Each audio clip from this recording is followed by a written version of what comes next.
सिंह साहब, क्या मतलब, क्या सबब नजर आता है? क्योंकि अभी तक 12 घंटे गुजर जाने के बाद भी ईरान की तरफ से यह बताया नहीं गया है कि इन हमलों के पीछे कौन है। और कल हमने देखा अजरबैजान की एम्बेसी को निशाना बनाया जाता है और वहां के जो प्रमुख सुरक्षा अधिकारी हैं उनकी हत्या कर दी जाती है। और अब ईरान में एक साथ 6 शहरों को निशाना बनाकर सीरियल अटैक। तार जुड़ते हैं क्या?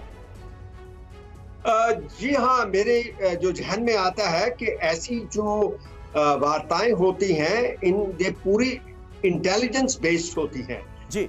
मुझे ऐसे लग रहा है क्योंकि एंटनी ब्लिंकन जो है वो इजराइल में आ रहे हैं और मेरे ख्याल में तो ऐसे लग रहा है कि ये इजराइल ने इनके ऊपर ये अटैक किए हैं क्योंकि उनके पास कोई ना कोई पुख्ता इंटेलिजेंस रिपोर्ट्स आई होंगी कि ये कुछ इजराइल के ऊपर दोबारा ड्यूरिंग ब्लिंकन की विजिट के अंदर कुछ हमला करने की सोच रहे हैं। क्योंकि इसका मैं एक पैरेलल देता हूं आपको कि ये 1993 की बात है। हाँ। उस टाइम प्रेसिडेंट बुश जब थे, सीनियर बुश, उनके फॉरेन सेक्रेटरी इजराइल की तरफ आ रहे थे, जहां कुवैत आ रहे थे।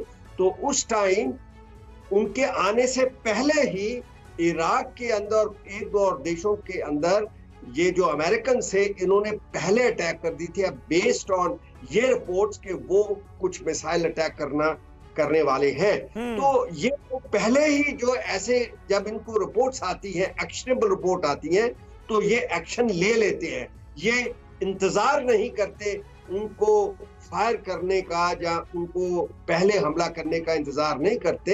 ये पहले कोई प्रोएक्टिव एक्शन लेके उनको तबाह कर।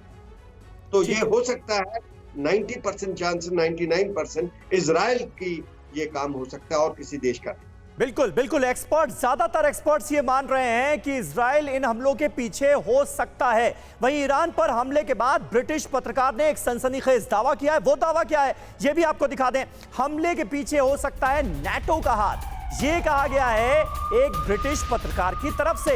इस्फहान में ड्रोन प्रोडक्शन सेंटर पर हमले से ये शक और भी ज्यादा पुख्ता हो रहा है। ईरान लगातार रूस को सप्लाई कर रहा है कामिकेज ड्रोन, शाहिद 136 ड्रोन्स भी सप्लाई हो रहे हैं। और ड्रोन्स जहां इनको प्रोड्यूस किया जा रहा है, इनके प्रोडक्शन सेंटर पर भी हमला किया गया है। ये सारी बातें अगर आप जोड़कर देखिए तो तस्वीर क्लियर होती नजर आती है।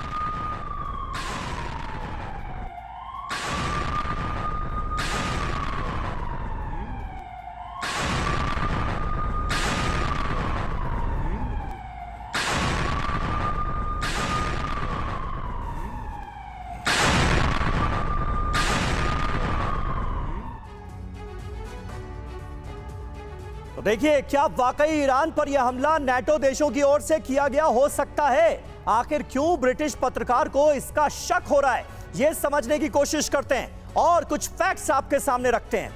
यह देखिए, ईरान के इस्फहान शहर में भी दरअसल हमला हुआ है। इस्फहान में बड़ा ड्रोन प्रोडक्शन सेंटर है, यह है शक की वजह। इस्फहान की फैक्ट्री में शाहिद और कामिकेज ड्रोन बनते हैं।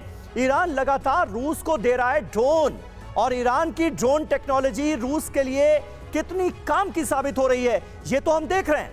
ईरानी ड्रोन से यूक्रेन में भारी तबाही हुई है। पश्चिमी देश ईरानी ड्रोन सप्लाई से काफी ज्यादा खफा हैं। तो क्या इसके पीछे नाटो का भी हाथ हो सकता है? ये बड़ा सवाल जहन में सामने आता है। पिनाक जी, क्या असेसमेंट है आपका? क्योंकि जिस तरह से इन हमलों को अंजाम दिया गया है, सवाल उठ रहे हैं अमेरिका के रुख पर, क्योंकि अमेरिका और इजराइल साथ हैं, ये हर किसी को पता है। लेकिन क्या नाटो भी इन हमलों में डायरेक्टली इन्वॉल्व हो सकता है? क्या इसके आसार हैं क्या? देखिए, अंदर की बात तो मुझे पता नहीं है, पर क्योंकि मैं इजराइल में रह चुका हूं, वहां इंडियन एम्बेसी में रह चुका हूं, मुझे मालूम है इजरायली कैसे ऑपरेट करते हैं जी। इजरायली प्रीएम्पशन में बिलीव करते हैं और वो उनकी इंटेलिजेंस बहुत तगड़ी होती है और वो बेसिकली ईरान पे बहुत कड़ी नजर रखते हैं। ईरान, सीरिया और जितने भी नेबरिंग कंट्री, और ईरान को सबसे बड़ा खतरा समझते हैं, एग्जिस्टेंशियल थ्रेट बोलते हैं, क्योंकि ईरान इजराइल के वजूद को मानने को तैयार नहीं है और ईरान का पब्लिकली स्टेटेड पॉलिसी ये है कि वो इजराइल को वहां से उखाड़ फेंक के कहीं मतलब उखाड़ के फेंक देंगे। तो ये उनके रिश्तों में जो बिटरनेस और दरार है, इसकी वजह से इजराइल हमेशा ईरान पे सबसे कड़ी नजर रखता है। और ईरान की जो कैपेबिलिटीज है, अगर वो एक हद से बाहर चला जाए तो इजराइल प्रीएम्प्टिव एक्शन लेता है। और मुझे लगता है कि ये शायद उसी पॉलिसी का एक इम्प्लीमेंटेशन हो रहा है यहाँ पे। बिल्कुल। अनुज माथुर साहब हमारे साथ मौजूद हैं। अनुज माथुर साहब, देखिए इजराइल, अमेरिकन ने इंटेलिजेंस दे दिया होगा उनको, इजरायली को। अच्छा। उनके बीच में बहुत मतलब they are allies, they exchange this kind of. Okay Anuj Mathur साहब, ये इजराइल और ईरान की अदावत तो बहुत पुरानी है।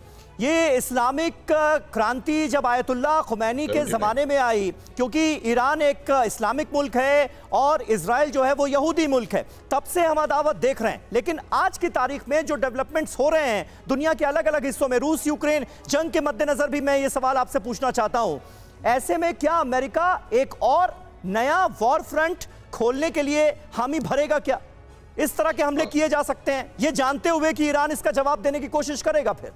हाँ समीर देखो, इसको एक और छोटी सी बात, आपने इतना बढ़िया उसका हिस्ट्री बताई, एक और हिस्ट्री ऐड करूंगा कि जब इजराइल एग्जिस्टेंस में आया था तो ईरान जो था तुर्की के बाद दूसरे नंबर पे दूसरा मुस्लिम कंट्री था जिसने कि इजराइल को रिकॉग्नाइज किया था। बात उसके 1979 की इस्लामिक क्रांति के बाद यहाँ पर हालात बदले और तब से ये समस्या है। इसका मैं प्रश्न का उत्तर इस प्रकार से देना चाहूंगा कि देखिए, चाहे वो नाटो आप बोल रहे हैं, चाहे इजराइल बोल रहे हैं, दिमाग जो है, रिक्वायरमेंट जो इसके पीछे है वो अमेरिका की है, इस बात को आप मान लें। क्योंकि जो अमेरिका ये को दो चीजों का वो तब परेशानी है। एक तो जो ड्रोन्स दिए जा रहे हैं रशिया को लगातार, पहली बात आपने स्वयं कहा, और दूसरी बात यह है कि वो इसको सॉर्ट आउट करने के लिए जो एग्जिस्टिंग इजराइल और ईरान के कोल्ड वॉर ऑफ सॉर्ट्स जो चल रही है उसका फायदा उठाना चाहते हैं। और उनको इस बात का भी यकीन है कि अगर कोई इस प्रकार की का मैसेज सेंडिंग का ऑपरेशन कर सकता है तो वो सिर्फ। ठीक है सर, बिल्कुल बहुत महत्वपूर्ण बात आपने कही। और देखिए 12 घंटे गुजर जाने के बाद भी ईरान से अभी तक ये नहीं बताया गया है कि इन हमलों के पीछे आखिर कौन है, इसका इंतजार रहेगा।